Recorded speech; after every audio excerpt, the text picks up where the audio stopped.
What good is a great entree without an awesome side dish? And for that, we're going to do some chicken fried rice. You should already have most of the things that you need. You should actually have all the things you need just from having the ingredients to make the sesame chicken. If you planned a Chinese dinner and didn't get rice, that's your bad. But first you're going to need, this is like 3 cups of prepared white rice. Some chicken, of course, which we'll get to. Soy sauce, sesame oil. That's 1 small diced Vidalia onion. And about a 1/3 cup of green peas. Some people use scallions, which I just don't have any today. I wanted to do this with stuff that I already have in the house, so that way I can show you that you can too. Some people use carrots. I just don't like carrots. Oh, almost forgot. Our friend minced garlic. You're going to need that again. Other things you're going to need are, just one more really. Just vegetable oil, which you should have if you cook at home at all. You don't have vegetable oil, then I don't know what to tell you. So now to the chicken. As I've showed you, I've already diced the onion. You see it here, because I don't want to have to keep washing things over and over again. The trick with the chicken is you want to slice it as thin as you possibly can. You're almost shaving it. So you get little tiny, thin, almost paper thin slices. And yeah, it's going to take a while, but trust me, it's going to be worth it. You're going to love this rice. Alright, first thing you're going to want to do is put some vegetable oil in your deep skillet, and you want it on as high as you can get. You want a very, very high heat. So right now we just want to essentially scorch this oil. You want to get it so hot it starts smoking. So we're just gonna come right back as soon as it gets there.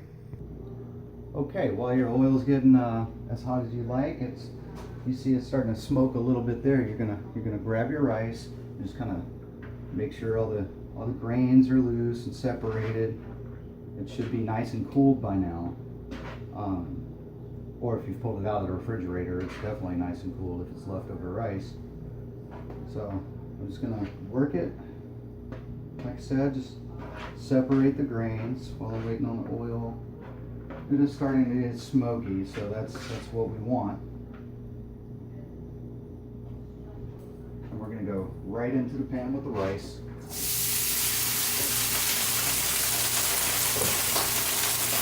Try to get it all in one go. Try to get it all in one shot.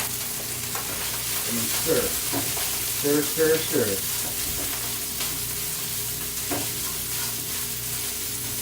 Once you've got it all coated with the oil, you're going to let it sit for a sec.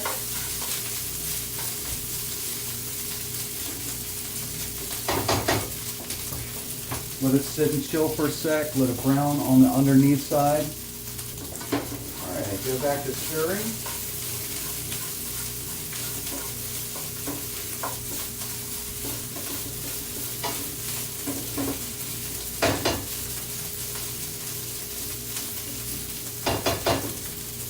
Smooth it out in the pan.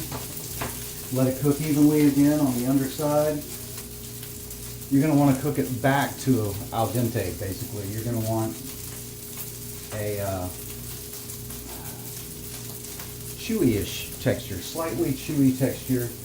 You're going to want it to be a very off-white, almost like a beige, not quite the brown of the finished product, because if you've done that, then you've already ruined it. So you just want it to be beige. So you're going to repeat the process.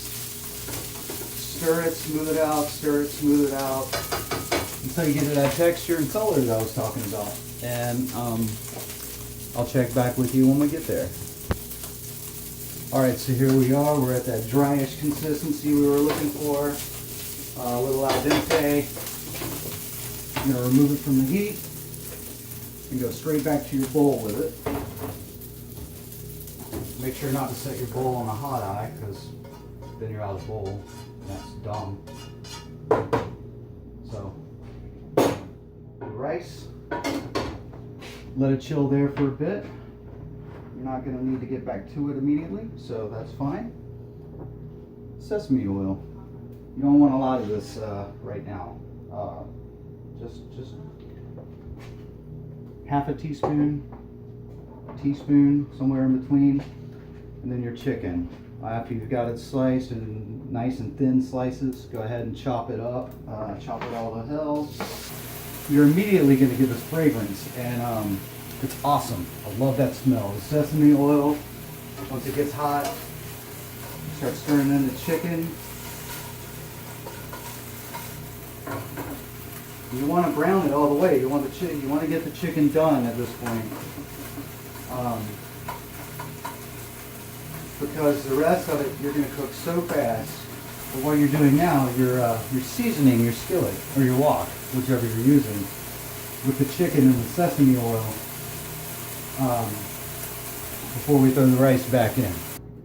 All right, now that you've browned your chicken, you set it off to the side in a little container. Take your sesame oil, again, our good friend sesame oil. Add that into the pan. A little more than you did with the chicken. Your rice back in. Okay?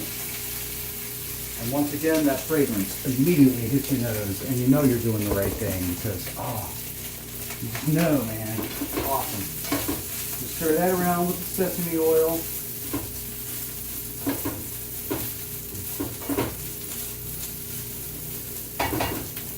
I like my fried rice very salty, so I'm going to cheat. Add some salt, and my soy sauce,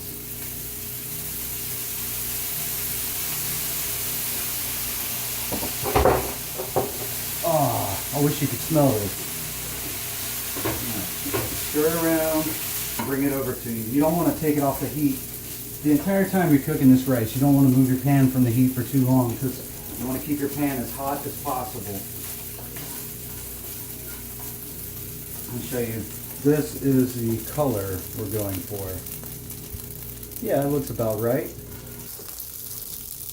Got your rice in the pan. Yeah, there we go. You want to create a hole in the middle and push it out to the edges, okay? Don't worry about it burning. It's not going to burn.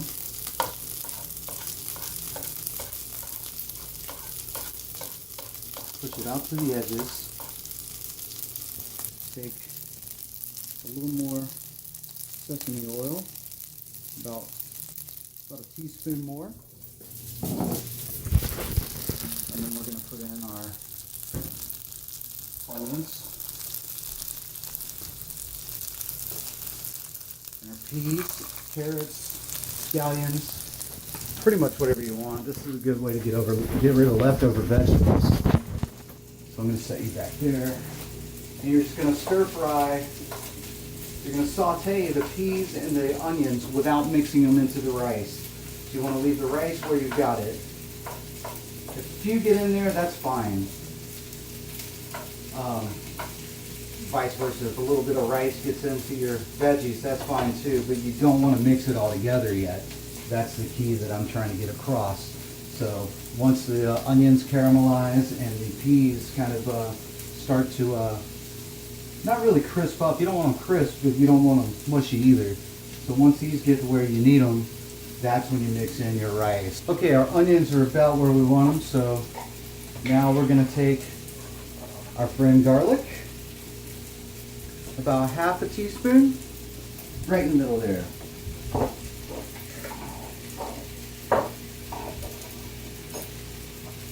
Now we can mix everything together.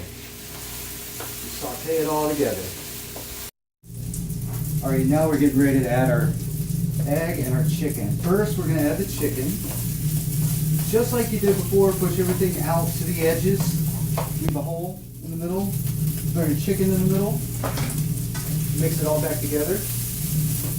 And then you're going to take all of everything and push it to one half of your pan.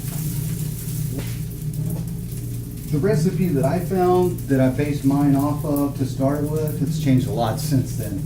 Listen, it called for one large egg, but come on, we want a lot of protein here. We want a good meal. So 2 jumbo eggs, one at a time. One at a time. You go in with your first one, and you're going to crack it in the empty half of your skillet and quickly scramble it. Scramble it, toss it around, and then move it off to the side. Move it off to the side. So you still got a little bit of space, a little bit of empty space in your pan. Crack your next egg and repeat. Do the same exact thing. Scramble it hard, move it off to the side. And now we mix everything together. The whole kit and caboodle. Kit and caboodle, for those of you who don't know. It's not like a makeup kit for small cats. It's a kit and another kit. So I guess the phrase still doesn't really make sense. Alright, so yeah, we're just gonna toss this all together. And we have chicken fried rice. Ladies and gentlemen, let me show you this. Ah, yes. And as always, I'm gonna taste a little bit, just to make sure.